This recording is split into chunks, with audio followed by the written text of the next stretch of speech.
Ժողովուրդ օրաթերթը գրում է. կոռուպցիայի կանխարգելման հանձնաժողովի հրապարակած տվյալների համաձայն ՀՀ վարչապետ Նիկոլ Փաշինյանը 2026 թվականի հունիսի դրությամբ ստացել է առնվազն 5 պաշտոնական նվեր։ Ամենաթանկ նվերը Ֆրանսիայի նախագահ Էմանուել Մակրոնի կողմից հանձնված Ֆրանսիայի Հանրապետության պատվո լեգիոնի մեծ խաչ շքանշանն է 1,265,000 դրամ արժեքով։ Մակրոնը վարչապետին նվիրել է նաև 1818 թվականին Վենետիկում հրատարակված Մինաս Բժշկյանի ճեմարան գիտելիած հնատիպ գիրքը 308,000 դրամ արժեքով։ Եվրահանձնաժողովի նախագահ Ուրսուլա ֆոն դեր Լայենը Հայաստան ԵՄ գագաթնաժողովի շրջանակում Փաշինյանին նվիրել է կաշվե պայուսակ 161,000 դրամ արժեքով։ Նվերների թվում են նաև Եմեն-Լայման հարցերով հանձնակատար Մարթա Կոսի պատվիրակության կողմից փոխանցված կարմիր փողկապը շուրջ 276,000 դրամ արժեքով եւ Լատվիայի նախագահ Էդգար Ռինկևիչսի նվիրած ապրանքանիշի ապակյա ամանը 70,000 դրամ արժեքով։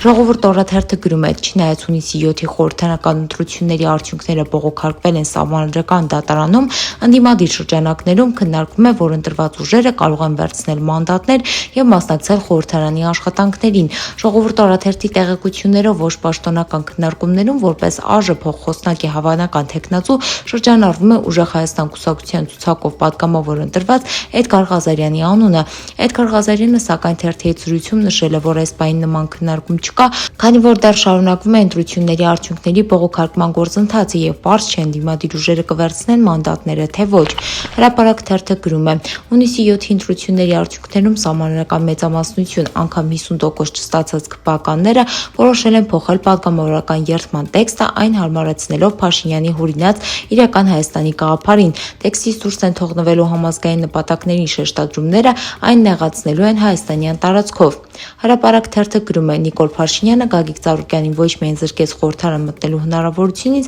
կենտրոնական ընտրական հանձնաժողովի միջոցով գողանալով ԲՀԿ-ի ձայները, այլև մտադիր է Ծառուկյանին սննկացնել։ Մեկ շաբաթից ավելի է ՊԿ համատարած ստուգումներ է իրականացնում Ծառուկյանի եւ նրա ընտանիքի հետ կապվող բոլոր օբյեկտներում։ Մի կողմից հավանաբար փորձում են Ծառուկյանին քաղաքականապես չեզոքացնել, թույլ չտալ, որ հետընտրական ակտիվություն դրսևորի, մյուս կողմից Փաշինյանը իր սիրած գործով է զբաղվում, փորձում է խլել իր դեմ դուրս եկած անձի ունեցվածքը։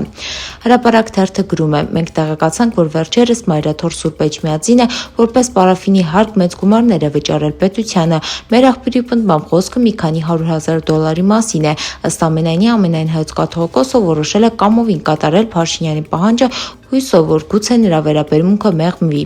Հրապարակ թերթը գրում է. ԿՊ-ում համոզված էին, որ խորհրդարանական ընտրություններից հետո Երևանի քաղաքապետ Տիգրան Ավինյանը կփոխարինվի։ Իշխանությունը սահմանադրական մեծամասնություն ստանալու դեպքում նախատեսում էր մի շարք համայնքներում, այդ թվում Երևանում նոր ընտրություններ անցկացնել, սակայն հունիսի 7-ի ընտրությունների արդյունքներից հետո իրավիճակը փոխվել է։ Իշխանությունը չունենալով սպասված քաղաքական դիրքերը խուսափում են ներքին լարվածություն առաջացնող եւ ռիսկային կադրային փոփոխություններից։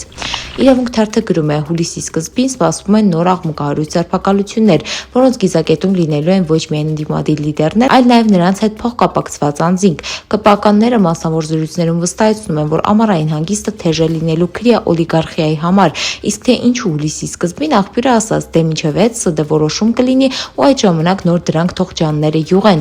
Իրավունք թերթը գրում է. ԱԺ նախագահ Ալեն Սիմոնյանը շուտով կփոխարինի Հանրապետության նախագահ Վահագն Խաչատուրյանին։ Այս որոշումը արդեն իսկ ունի ԿՊ վարչությունը։ ԿՊ վարչությունը առաջադրելու է Սիմոնյանի թեկնածությունը, իսկ Վահագն Խաչատուրյանը կնշանակվի վարչապետի գլխավոր խորհրդական, ասաց ԿՊ աղբյուրը։ Դե ինչ այսքանն ենք պատրաստել ձեզ համար, մնացեք մեզ հետ եւ եղեք տեղեկացված։